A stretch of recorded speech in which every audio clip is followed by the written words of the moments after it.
Rule number 14, photographic films and X-ray films.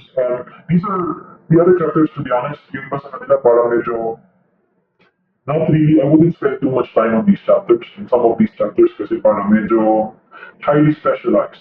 Parang hindi na masyadong, parang medyo ano na, medyo okay na sa pagiging specific. Like this one, this is about photographic films and X-ray films.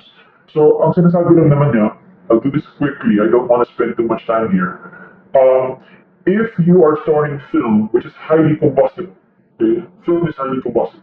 If you're storing big quantities of film, please provide an automatic fire extinguishing system. Which is an automatic fire extinguishing system. You have sprinklers, then you have detectors.